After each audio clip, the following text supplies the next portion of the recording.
Turn to your neighbor, tell your neighbor, thank you for being a blessing. Thank you for being a blessing. Hallelujah. It's another blessed Sunday. We are gathered in the house of God. Somebody say amen. And in the house of God, we come only for one purpose: to receive the blessings of Jehovah. Somebody say amen. And we have a start in the new month of September. And this is the month of September to remember. Turn to your neighbor, tell your neighbor, neighbor. Month of September to remember. Blessed be the name of the Lord. I would like you to turn to your neighbor and tell your neighbor you are a blessing. Praise the name of the Lord. So we can sit in the presence of God as we hear the word of God. Praise the name of the Lord. I am glad to be in the house of God this afternoon, because it is one of the few things that God can give you grace to do. Praise the name of the Lord. There are millions and millions of people in this world who are doing many things outside there. Hallelujah. And they are looking forward that maybe God could give me an opportunity to be in your house, but they are busy sitting and doing their own private things. Shetani ashindwe. A time has come, my brother, and that time is now that we need to be grateful to our God for giving us an opportunity to be in his presence. Somebody say, I love Jesus. Thank you for the poem, my brother. Thank you for every brother, every sister in the house. It is really a rare opportunity to have great men and women of God like you in the house. Amen. Allow me to start by defining the word is September. Praise the name of the Lord. Because we are here to celebrate the month of September, because there is power in what you voice. Oh, praise the name of the Lord. Our Kesha was about telling God that no weapon formed against me will prevail. And the man of God came with the message that we need to voice. We need to speak to God what you would like him to do to us. Tell your neighbor, speak. Hallelujah. So the word is September. I would like you to take a pen and a piece of paper or a notebook. Just write the word September horizontally. September. September. Turn to your neighbor, tell your neighbor, we are in the month of September. Hallelujah. The word is September. I want you to write it vertically so that we can analyze those letters. The first letter S stands for speak the word of faith. Praise the name of the Lord. Speak the word of faith. Hallelujah. Letter E stands for enter its gate with thanksgiving. Praise the name of the Lord. In this month you need to be prepared that you may enter the gate of the King of Kings with thanksgiving. And the letter P stands for prayer without ceasing. Praise the name of the Lord. The letter T stands for trust in the Lord. Hallelujah.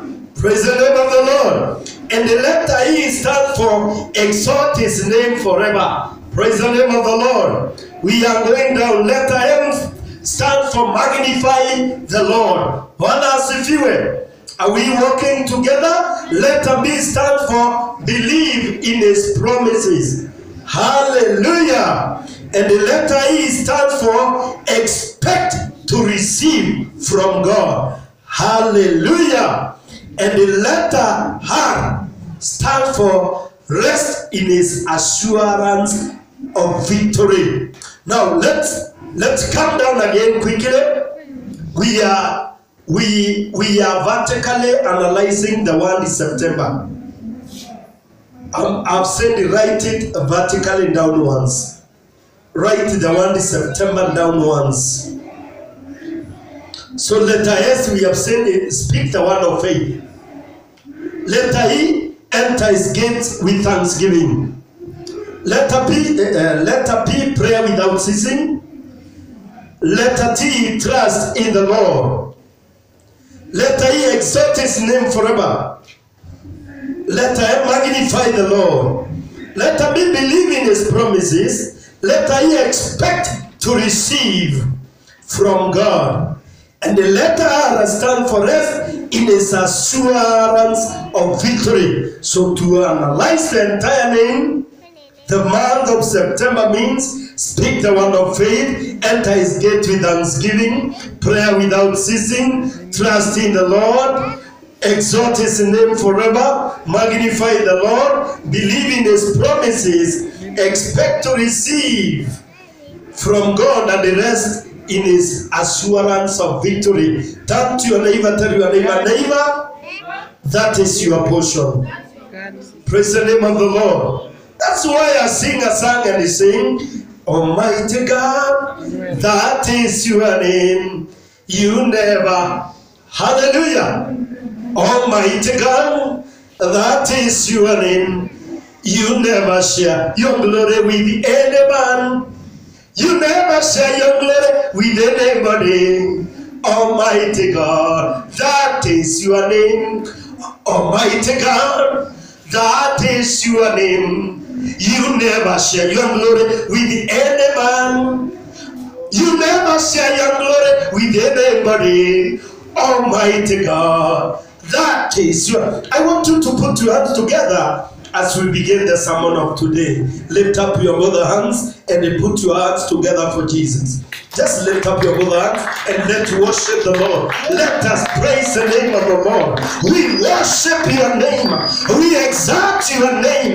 You are the most high God. You are the most faithful God. You are the King of kings. You are the Lord of lords. This afternoon, we pray for your presence. We pray for your healing. We pray for your turnaround. Lift somebody in the house. Bless somebody in the house. Lift somebody. In Jesus' name we pray. Amen. Somebody say, I love Jesus.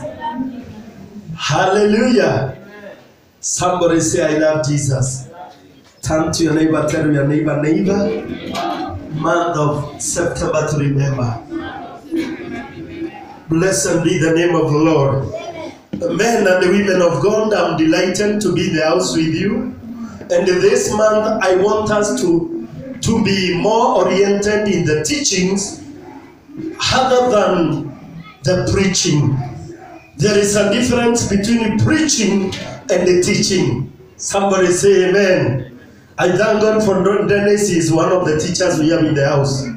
Praise the name of the Lord. I thank God for Pastor Mother. She is a preacher.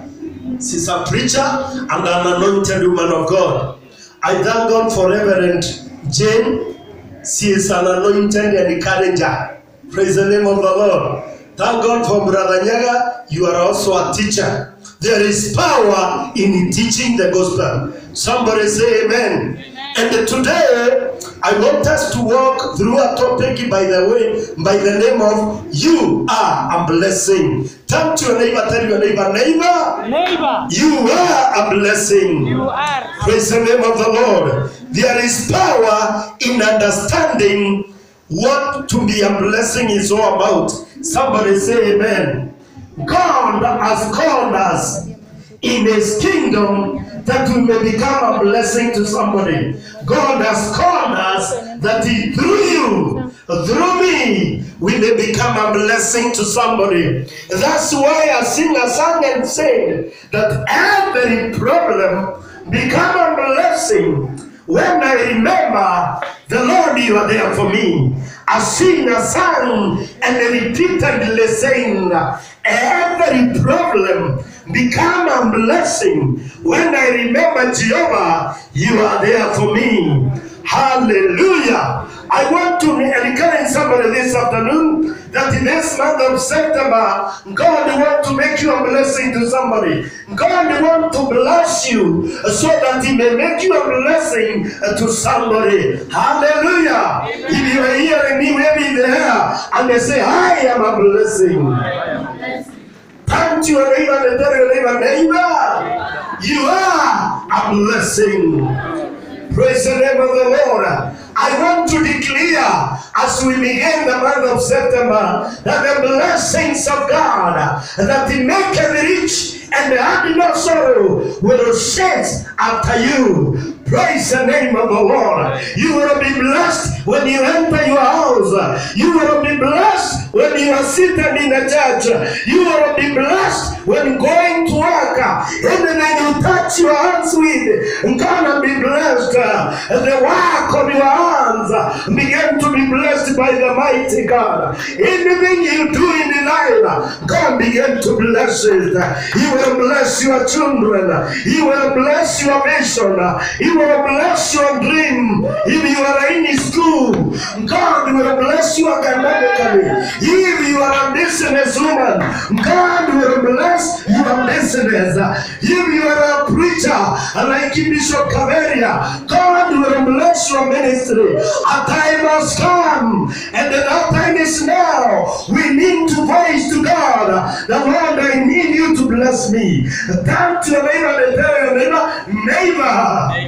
look at me the way you are seeing me today. 1 year down the line, you will need a friend to introduce you to me, because God is about to bless me. Somebody put your hands together to the Lord Jesus, because God is coming to bless us. Somebody say, I love Jesus.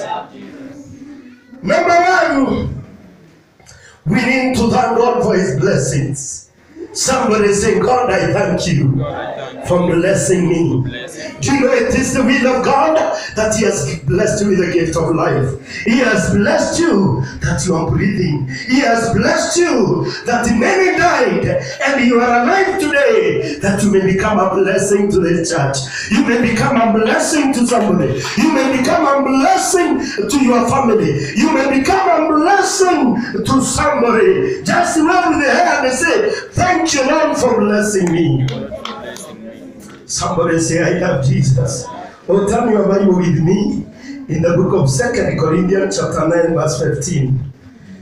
Praise the name of the Lord. 2 Corinthians chapter 9 verse 15. The Bible says, thanks be to God for His incredible gift. Praise the name of the Lord. This is the man of God, Paul. Paul is writing to the church of Corinthians, and he is actually telling the church of Corinthians that one of the secrets of tapping the blessings of God is thanking God for His incredible, indescribable gift. Hallelujah. The gift of life, the gift of salvation, the gift of God's presence, the gift of connecting to the eternity. Somebody say, incredible gift. Incredible gift. Somebody say, I love Jesus. I love Jesus. Hallelujah. Number two, God blesses us so that we may be a blessing to somebody. Somebody say amen. Amen. Bwana asifiwe. Hello, I want you to speak to me. As when I communicate, you respond to me. Say amen. Amen. Blessed be the name of the Lord. Amen. If you open with me the book of John chapter 1:16. John chapter 1 verses 16. We are reading from New Living Testament. The Bible says, from His abundance, we have all received one gracious blessing after another. From His abundance, we have all received one gracious blessing after another. Somebody say amen. Amen. One of the things we need to know, Brother Nyaga, one of the things we need to know, Mama Collins, is that God has an abundance of blessings. Praise the name of the Lord. He has a pool of blessings. He has uncountable blessings.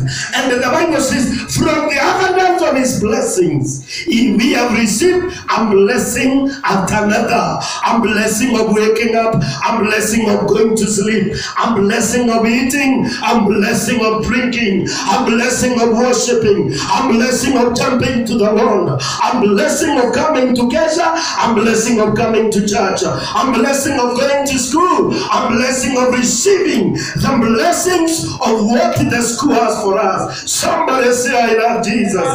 The Bible says, from the abundance of his blessing, he has blessed with a blessing after another. Somebody say, I am blessing after another. A blessing after another. Somebody say, I love Jesus. And that's why in Psalms 102 verses 2.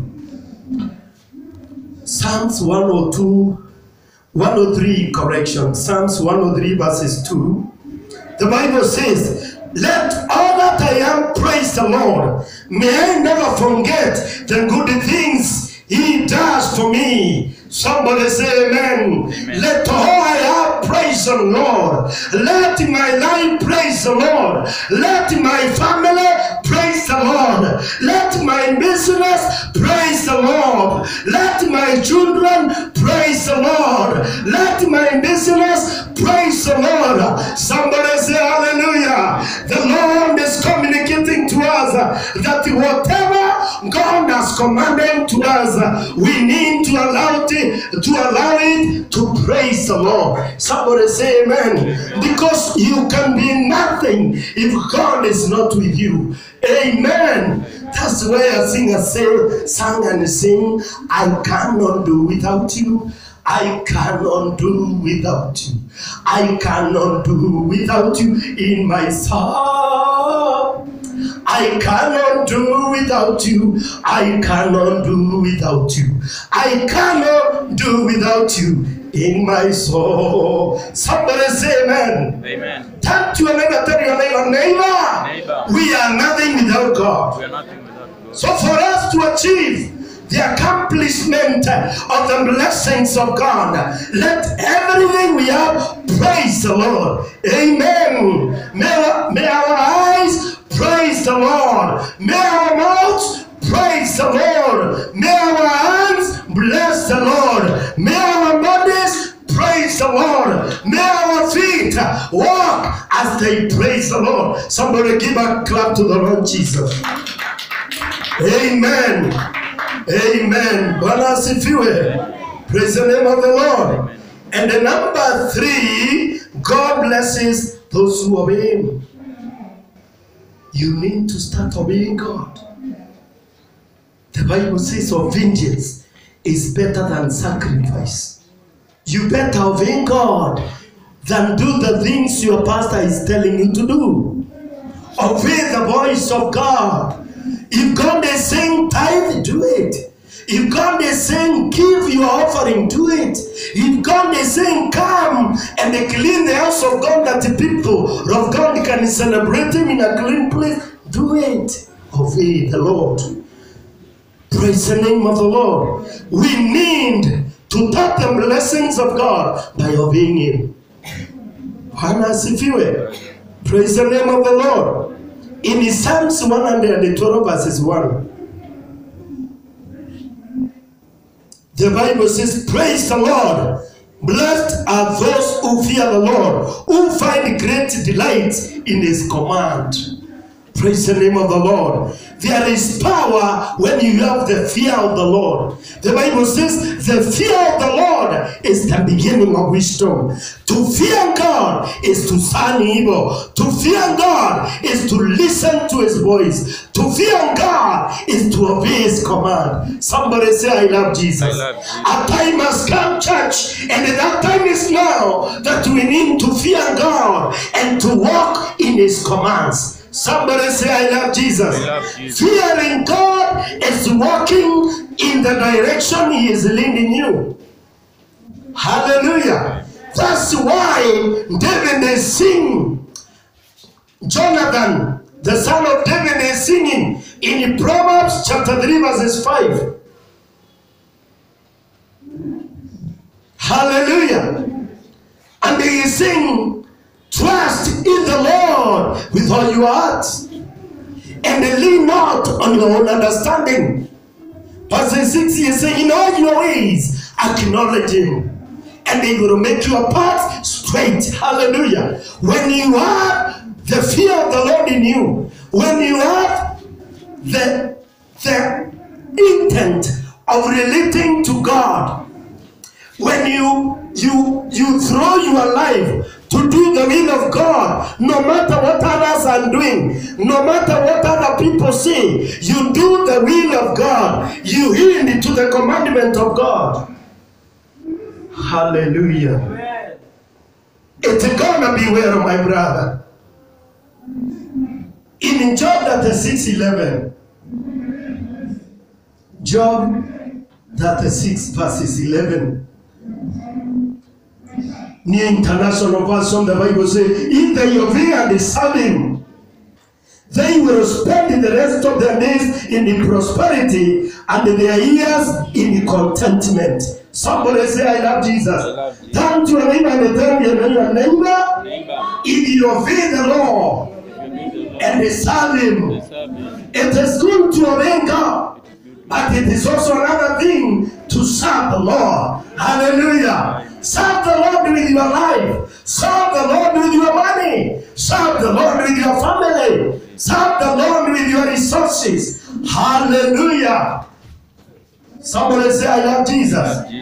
The Bible says, if we obey him and if we serve him, we will spend the rest of our days in the prosperity. Somebody say, I am prospering. Turn to your neighbor and tell your neighbor, prosperity is your portion. Prosperity is your portion. You know, to prosper is to be blessed in everything you do. You start a business, the business become big. You start a praising ministry, the ministry become big. Hallelujah. Prosperity is God empowering you to succeed in whatever you are doing. That is the meaning of the one to prosper. Hallelujah. And the Bible says, and you will spend all your years in contentment. The Bible says, godliness with contentment is a great gain. Hallelujah. You better lose everything and you allow the Spirit of God to command contentment in you.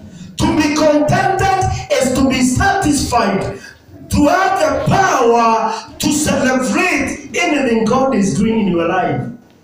You refuse to be a complainer. Watu wengi hatubarikiwi, maana kila kitu tunataka tufanye lazima tulalamike. Ukimtumikia Mungu unalalamika, ukienda kanisani unaenda unalalamika, ukifanya kazi ile unafanya unalalamika. Ndio maana baraka za Mungu asikuji ndani ya maisha yako. Kataa kulalamika na uanze kuambia Bwana, nataka nitoseleke ndani ya uwepo wako. The Bible says you will spend the rest of your years in contentment. Somebody say amen. Amen. God will command contentment. Contentment is the power of satisfaction in the presence of God. The power of enjoying. The power of feeling good in everything God has given you. Amen. Somebody say amen. Amen. Be contented with the children God has given you. Be contented in the business God has blessed you with. Be contented in the academic endeavor that you are pursuing. Be contented even when your pockets have no money. Because God will command you money until you will have no man to hide. Somebody say contentment. Hallelujah. Praise the name of the Lord. Amen. And the number 4, God blesses those who give. Turn to your neighbor and tell your neighbor, be a giver. Be a giver.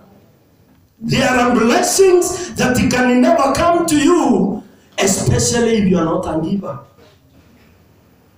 For you to tap the blessings of abundance, you need to align your life by being a giver. Praise the name of the Lord. If you read with me Deuteronomy 15:10, the Bible says, give generously to them and do so without grudging heart. Then because of this, the Lord your God will bless you in all your work and in everything you put your hand to. Amen. Somebody say, I love Jesus. I love Jesus. The Lord is commanding us that in our giving, men and the women of God, Even when we are singing to the Lord in the house, that is giving. Even when you are giving a testimony, that is giving. When you are using your money that the gospel may continue, that is giving. When you are giving your tithe, that is giving. When you are giving your vow of rent, that is giving. Praise the name of the Lord. Anything you are doing for the sake of the kingdom of God is giving. Even when you are serving your daughter or your son with some food, that is giving. Even when you are greeting somebody, the way I'm greeting Kaveria, that is giving. Praise the name of the Lord. Amen. When His Excellency President Uhuru Muigai Kenyatta, he called the Baba in the State House, and the Baba came and they shook hands. They give each other to the other. They give one self to the other. They give themselves for the sake of the peace of the nation of Kenya. Somebody saying giving. Giving. Turn to a neighbor, tell your neighbor, neighbor. Some blessings will never come to you. Some blessings will never come to until you become a giver. Until you become a giver. Hallelujah. Hallelujah. When a neighbor comes to you and they request you some salt, don't complain and start telling everybody ananiombanga chumbi. Shetani ashindwe. Because when you are planting that shot to that neighbor, you are giving to the Lord. Somebody say amen. Amen. When you bless somebody, the way my mom has been blessing me, I don't need to tell you what she has been blessing me with. Don't go telling people. Hello? When you bring your tithe in the house of God, when you bring your offerings in the house of God, when you bring your vow, your rent vow in the house of God, don't go telling people. The word of God is refuting those people who give grudgingly. You give and you start complaining. You give and then you start looking, hiyo pesa tunatoanga inaenda wapi?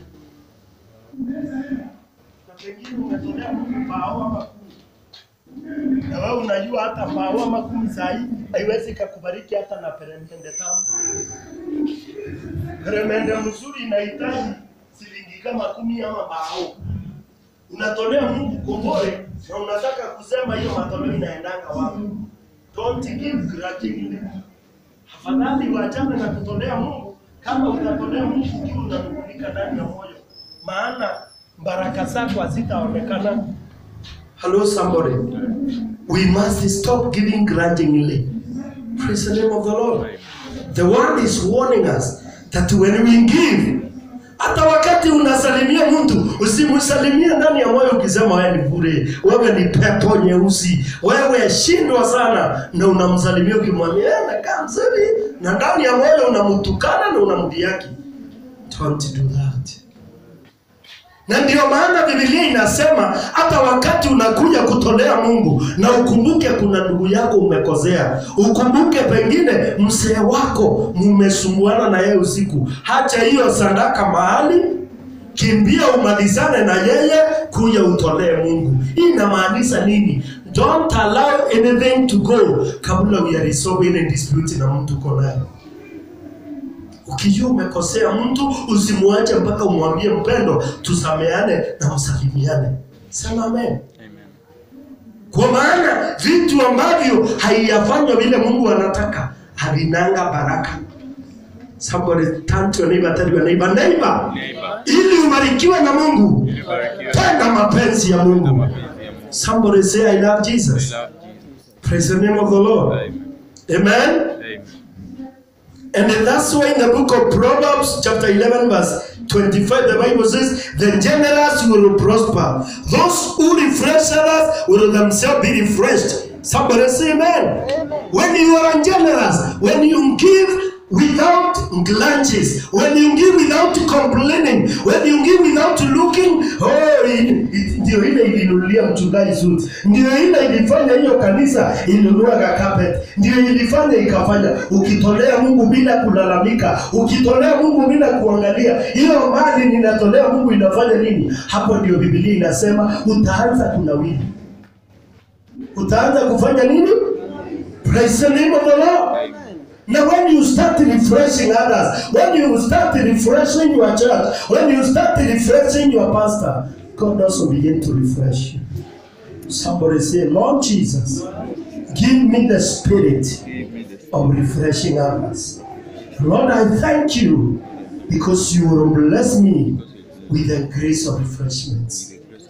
To refresh is to bless others with whatever God has given you. Unaweza bariki mtu hata na gasuti, unaweza bariki mtu hata na chakula, unaweza ita rafiki yako mwambie tukutane mahali unamchapa na kanyama. Wakati unatendea mwingine mema, naye Mungu atakutendea mema maradufu. Somebody say I love Jesus. Usiangalienge ate ni mimi tu unastahili kutendea, ate kama ni kitu nileteeni mimi, kama ni nini fanyeni. Hapana, anza sasa hata wewe kuwa Kristo, uanze kusema hata mimi nitabariki mtu, hata mimi nitatendea mtu mema, hata mimi nitagusa itai ya mtu ili naye Mungu aguswe na wewe. Somebody say, Lord Jesus, give me the spirit of refreshing others. Hallelujah. Praise the name of the Lord. Amen. Blessed be the name of the Lord. Amen. God blesses our work when we commit it all to Him. Can we repeat, all of us? God blesses our work when we commit it all to Him. Hallelujah. Je, utaachilia kazi yako yote kwake kwa njia gani? Kwanza kabisa, wakati Mungu amekubariki na biashara, wakati Mungu amekubariki na kazi, je, unaaminika na matoleo ya fungu la 10? Hiyo ni kuachilia kazi yako kwa Mungu. Maana wakati kazi yako unaambia Bwana, pokea sadaka yangu ya fungu la 10, pokea sadaka yangu ya kukushukuru kwa ajili ya kazi. Sema amen. Bwana asifiwe. Pokea sadaka yangu kwa ajili ya ile kazi ninafanya. Unaambia Mungu, nimekualika kwa kazi yangu husika. Wakati Mungu amekubariki na biashara, amekubariki na kazi, na unararua mali yako, unasema hii ni mali Mungu umenipa, wacha tumbo yangu iwe kubwa na maisha yangu inyoroke peke yangu. Unaambia Mungu, wewe bye bye, Mungu sikuhitaji, sasa naweza kaa bila wewe. Shetani ashindwe. Lakini wakati unachukua hatua ya kutoa sadaka ya uchungu ya kazi yako, unakuja kama kwa hii kanisa unasema in the next 5 months nimesimamia hiyo rent. Unakuja kama kwa hii kanisa unasema wapendwa, mmekuwa baraka, kuleni leo na mshibe. Unaachilia kama pilau watu wakule na washibe. Unasema naona hii carpet imechapa sana, wacha niweke carpet iko na ushuhuda hapa kwa madhabahu kwa ajili ya ile kazi ninafanya, ili watumishi wa Mungu wanapokanyaga hiyo carpet wana unakumbuka mimi. Sema amen. Amen. Nikuambia Mungu, kazi yangu nimeiachilia uonekane ndani ya hiyo Somebody say amen. Amen. Hakuna mtu hata mmoja mpendwa anastahili Jumapili kukosa fungu la 10. Maana hakuna mtu hata mmoja kuanzia Monday mpaka Friday hakulangi. Ni kweli ama uongo? Sema amen. Nani kuanzia Monday mpaka leo ni Sunday hayawahi kukula hata siku moja? Siku hizi breakfast ukispendi minimum pesa si ni 100 mtu wa Mungu. Wakati unatumia pesa mingi ni pesa ngapi? Brother, ile pesa umeweka naye mafuta unaweza sema utaweka chini ya 500 na uonekane hapa. Sema amen. Hakuna mtu ayaspend kuanzia Monday mpaka Monday. Sema amen. Na hiyo pesa ambayo Mungu amekubariki naye unataka kuspend hata kukula, usikule yote, toa fungu la 10 yake weka kwa bahasa. Kama unaenda kununua mkate wa kukula breakfast na mkate ni 50, chukua kombore, maana fungu la 10 ya 50 ni kombore. Weka kwa mbasa 45, nunua mkate wa hiyo pesa. Hakikisha ini mali Mungu ameweka pesa mikononi mwako, tolea yeye fungu la 10. How you will never lack. Kwa hivyo kila Jumapili tutakuwa tunasumbuana hapa na mbasa za fungu la 10. We are not giving because we are mean. Tumekubali kukataa kumwabudu Bwana na mali yetu. Hakuna mtu Mungu ayabariki. Hata uwe mtoto mdogo, uwe baba mkubwa, uwe mama, hata kama una kazi, unakulanga kila siku. Hiyo pesa unanunua naye chakula. Hiyo pesa unatumia kufanya hivi na hivi. Tolea Mungu fungu la 10 yake. Leta kwa nyumba ya Mungu. Na uambie Mungu, maana unaona ni ile nilikuwa naenda kukula Bwana, nibariki na kukula na unipatie mapato mengi, na utaona Mungu akiingilia kati. Kuna mtu maskini ndani ya nyumba ya Mungu. Ni vile tumekubali kuwa mean. Na roho ya mean Mungu haipendi. Ndio maana tunang'ang'ana maishani. Shetani ashindwe. Somebody say I love Jesus. I love Jesus.